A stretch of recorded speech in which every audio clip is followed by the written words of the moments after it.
तो फ्रेंड्स, आज फाइनली मुहूर्त निकल ही गया कि मैं आपके लिए लेके आई हूँ सिंधी स्पेशल दाल पकवान की रेसिपी। इतनी ज़्यादा रिक्वेस्ट आई थी आप सबकी कि कनक आप सिंधी हैं और आपके चैनल में दाल पकवान का वीडियो नहीं है, तो फाइनली आज बनाते हैं सिंधी संडे स्पेशल दाल पकवान। चलिए शुरू करते हैं। तो इसके लिए मैंने यहाँ पे ली थी 1 कप भर के चना दाल। तो इसको मैंने पहले से भिगा के रखा था 1 घंटे के लिए। तो ये देखिए अच्छे से फूल गई है। इसको अभी हम बॉईल करेंगे। इसको मैं ट्रांसफ़र कर रही हूँ प्रेशर कुकर में और इसमें एटलीस्ट 3 कप पानी अभी के लिए डालेंगे।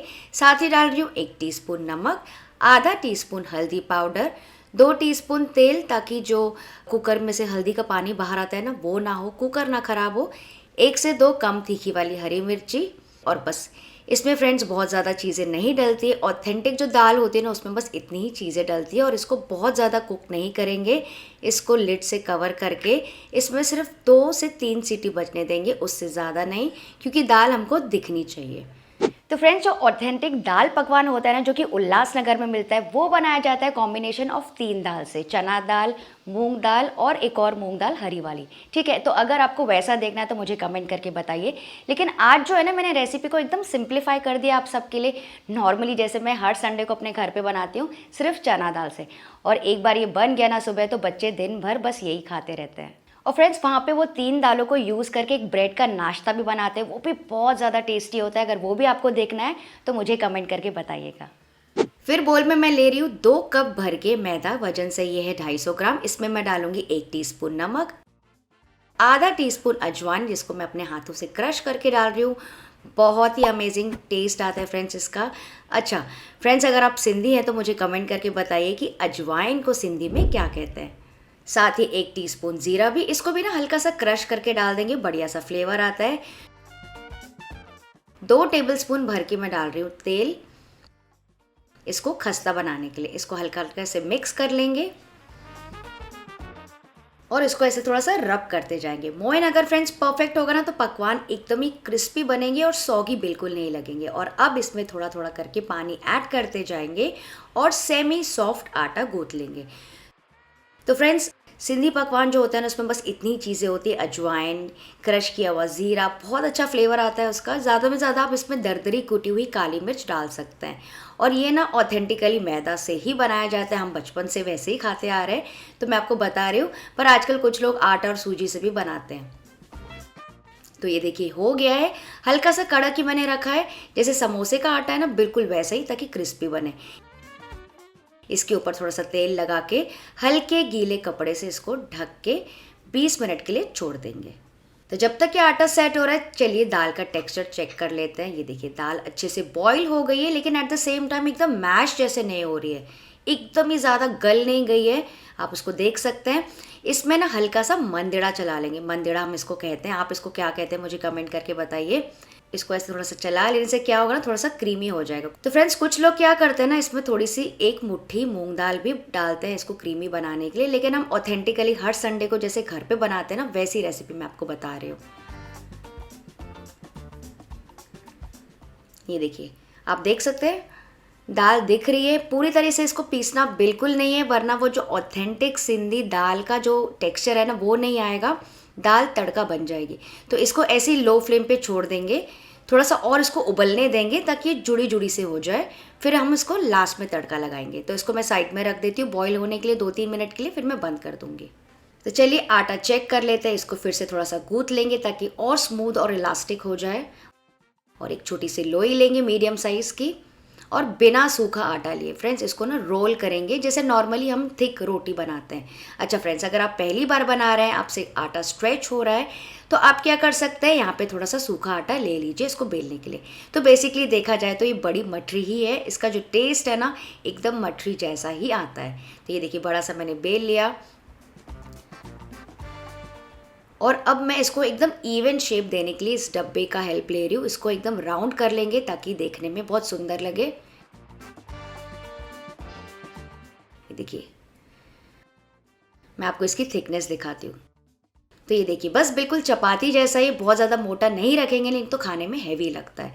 अब मैं क्या करूँगी, इसको चारों तरफ इसे प्रिक प्रिक कर लेंगे ताकि जब हम इसको फ्राई करें ना तो वो फूले ना। आप चाहें तो इसमें कट मार्क्स भी दे सकते हैं चाकू से। और आजकल रेस्टोरेंट्स में तो इसकी छोटी छोटी पूरियाँ बनाई जाती है ताकि वो प्रेजेंटेशन में अच्छी लगे। तो ये हो गया। आप चाहें तो 2 से 3 ऐसे बेल के रख सकते हैं।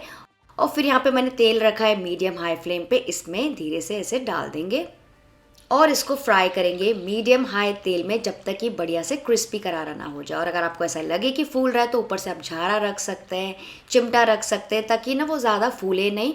तो इसको ऐसे प्रेस करके रखेंगे ना तो और भी ज़्यादा क्रिस्पी भी बनेगा। और जब आपको ऐसा लगेगा कि एकदम अच्छे से सेट हो गया, तो इसको आप दोनों तरफ से पलट पलट के गोल्डन ब्राउन और क्रिस्पी कर लीजिए। बस ये ध्यान रखना है कि हाई फ्लेम पे बिल्कुल नहीं करना है, वरना अंदर से कच्चा और सौगी रह जाएगा।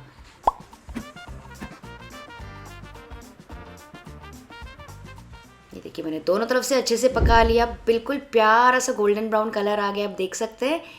तो बस ये अच्छे से फ्राई हो गए। इसको मैं निकाल के क्या करूँगी, ऐसे छन्नी में ऐसे स्टैंड करके रख दूँगी ताकि अंदर जो होल्स में थोड़ा बहुत ऑयल चला गया है ना, वो भी बाहर निकल जाए। तो इसी तरह से सारे पकवान फ्राई कर देंगे और इसको छन्नी में ऐसे ही छोड़ देंगे, क्योंकि ठंडे होने के बाद और भी ज़्यादा सेट हो जाते हैं। तो चलिए इसके साथ बनाते हैं एक स्पेशल तीखी वाली हरी चटनी। छोटी सी मिक्सी में मैं डाल रही हूँ 1 मुट्ठी धनिया, 1 मुट्ठी पुदीना, थोड़ा सा लेमन जूस के बदले आप इमली का टुकड़ा या फिर कच्ची कैरी भी डाल सकते हैं, 6 से 7 हरी मिर्चें, 1 टुकड़ा अदरक का। और ये देखिए 1 प्याज मैंने से डाला है। ये जो है ना एकदम इम्पॉर्टेंट एलिमेंट है इस वाली चटनी का। इसका ना अलग ही टेस्ट आता है, क्योंकि ये जो चटनी ना थोड़ी सी पतली होती है।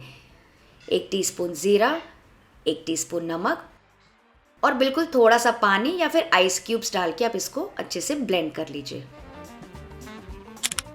ये देखिए कितनी बढ़िया हरी भरी चटनी तैयार हो गई है और ये हल्की सी ना दरदरी होती है। और मान लीजिए अगर आपको अलग से इमली चटनी नहीं बनाना है तो आप इसी में ना थोड़ा सा गुड़ और थोड़े से इमली का टुकड़ा भी डाल सकते हैं, तो आपकी एक ही खट्टी मीठी चटनी तैयार हो जाएगी। ये भी एक एलिमेंट रेडी हो गया। अब एक और इम्पॉर्टेंट एलिमेंट, यहाँ पे मैंने पानी गर्म करने के लिए रखा है पैन में। इसमें डालेंगे थोड़ा सा नमक, थोड़ी सी हल्दी और थोड़ा सा लेमन जूस।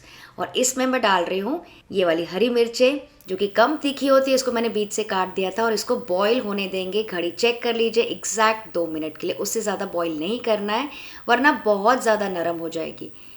और ये जो है ना खास इसके साथ सर्व की जाती है कम तीखी वाली चटनी। ये देखिए अच्छे से फूल गई है, बढ़िया सा टेक्सचर आ गया है और इसका कलर भी बहुत अच्छा हो गया है। तो बस इसको निकाल देंगे। देख सकते हैं कितनी बढ़िया लग रही है। इसको भी साइड में रख देंगे। तो चलिए अपनी चना दाल चेक कर लेते हैं। देखिए अच्छे से कड़ के बॉईल होके बढ़िया सा टेक्सचर आ गया। तो इसको मैं एक बोल में ट्रांसफ़र कर रही हूँ। तो फ्रेंड्स मेरे ट्रांसफ़र करने से ही आपको पता चल रहा होगा कि एकदम ऑथेंटिक जो सिंधी दाल होती है ना, इसी टेक्सचर की होती है, बस नमक और हल्दी के साथ जुड़ी जुड़ी भी है and at the same time आप दाल देख भी पा रहे हैं। इसके ऊपर डालेंगे कुछ सूखे मसाले, थोड़ा सा आमचूर का पाउडर, थोड़ा सा भुने जीरे का पाउडर, थोड़ी सी काली मिर्ची पाउडर, मुझे तो बनाते बनाते ही मुंह में पानी आ रहा है, थोड़ी सी लाल मिर्ची पाउडर। बस इसमें ना बहुत ज़्यादा कुछ नहीं किया जाता है और इसके ऊपर लगाया जाता है एक स्पेशल तड़का, जिसके लिए तड़का पैन में मैं गरम कर रही हूँ 2 टेबलस्पून घी। आप चाहें तो तेल भी यूज़ कर सकते हैं या आधा आधा यूज़ कर लीजिए। 1 टीस्पून ज़ीरा अच्छे से जब क्रैकल हो जाए तो यहाँ पे अब आप डाल सकते हैं 1 टीस्पून तीखी वाली लाल मिर्च। वैसे तो मैं कश्मीरी वाली डाल रही हूँ क्योंकि बच्चों के लिए बना रही हूँ। और बिल्कुल थोड़ा सा पिंच यानी कि 1/4 टीस्पून गरम मसाला। ठीक है, थोड़ा सा स्टर कर लेंगे और इस गर्मा गर्म तड़के को हम डाल देंगे इस दाल के ऊपर। तो फ्रेंड्स कोशिश करके इस तड़के को अच्छे से सब तरफ फैला दीजिए ताकि हर एक दाल में ये तड़का ऊपर से समा जाए। लग रही है ना बहुत ज़्यादा मज़े की। बिल्कुल ये ऐसे ही सिंपल दाल बनती है। ऊपर से डालेंगे फ्रेश धनिया। तो ये हमारी दाल भी तैयार हो गई है। तो चलिए अब सर्विंग के लिए लगा लेते हैं टेबल, जैसे मैं संडे को करती हूँ। तो ये हमारी दाल रेडी हो गई है।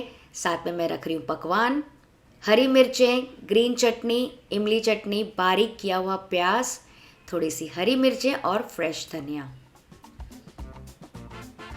तो फ्रेंड्स उल्लासनगर से मेरी काफ़ी सारी यादें जुड़ी हुई है दाल पकवान के अलावा। वहाँ का छोला पैटिस, पानी पूरी, डोली का नाश्ता, ओ माय गॉड मैं क्या ही बताऊँ, मेरा टॉप फेवरेट है फलूदा। अगर आप ये सब भी जानते हैं तो मुझे कमेंट करके पक्का से बताइएगा, मैं आपके कमेंट्स का वेट करूँगी। अब मैं आपको ना उसको सर्व करने का तरीका बताती हूँ। फ्रेंड्स नॉर्मली क्या किया जाता है ना, इससे साइड साइड से दाल को सर्व किया जाता है ताकि ऊपर का जो तड़का है ना बहुत ज़्यादा ख़राब ना हो और हर एक दाल में ये तड़का अच्छे से आए। ऐसे धीरे से सर्व कर लीजिए और सर्व करने के बाद आप इसके ऊपर डाल सकते हैं थोड़ी सी ग्रीन चटनी, थोड़ी सी इमली चटनी, एंड कुछ लोग ना इसके ऊपर मसाले वाले बॉयल आलू भी डालते हैं, वो मैं नहीं डाल रही हूँ। थोड़े से बारीक कटे हुए प्याज, थोड़ी सी बारीक कटी हुई हरी मिर्चें, फ्रेश धनिया, और इसको सर्व करेंगे इन सारी चीज़ों के साथ। अब मैं आपको क्रंच सुनाती हूँ पकवान का। सुना आपने फ्रेंड्स, कितने बढ़िया हमारे पकवान बने, बहुत ज़्यादा भारी भी नहीं और बहुत पतले भी नहीं बने। तो बस इसको इस दाल के साथ एंजॉय कीजिएगा। तो फ्रेंड्स, वीडियो अगर थोड़ा भी पसंद आया तो वीडियो को लाइक कर दीजिएगा, शेयर भी कीजिएगा अपने सारे सिंधी फ्रेंड्स के साथ, और सब्सक्राइब कर लीजिएगा ताकि आपसे कोई भी स्पेशल रेसिपी मिस ना हो। और रुकिए रुकिए, मैं आपको एक और तरीका दिखाती हूँ कैसे कुछ लोग इसको खस्ता चाट बना के खाते हैं। तो कुछ लोग क्या करते हैं ना, इस बड़ी से खस्ता के ऊपर ही डाल देते हैं दाल, क्योंकि दाल वैसे भी गाढ़ी होती है, और इसके ऊपर डाल देते हैं सारी चटनियाँ, प्याज, हरी मिर्ची, धनिया, जो भी टॉपिंग आपको लगाना है। कुछ लोग तो इसमें अनार भी डालते हैं, चाट बना के खाते हैं। जैसे भी आपको एंजॉय करना है, ट्राई ज़रूर कीजिएगा। बहुत बहुत बहुत ज़्यादा टेस्टी बनती है फ्रेंड्स ये रेसिपी।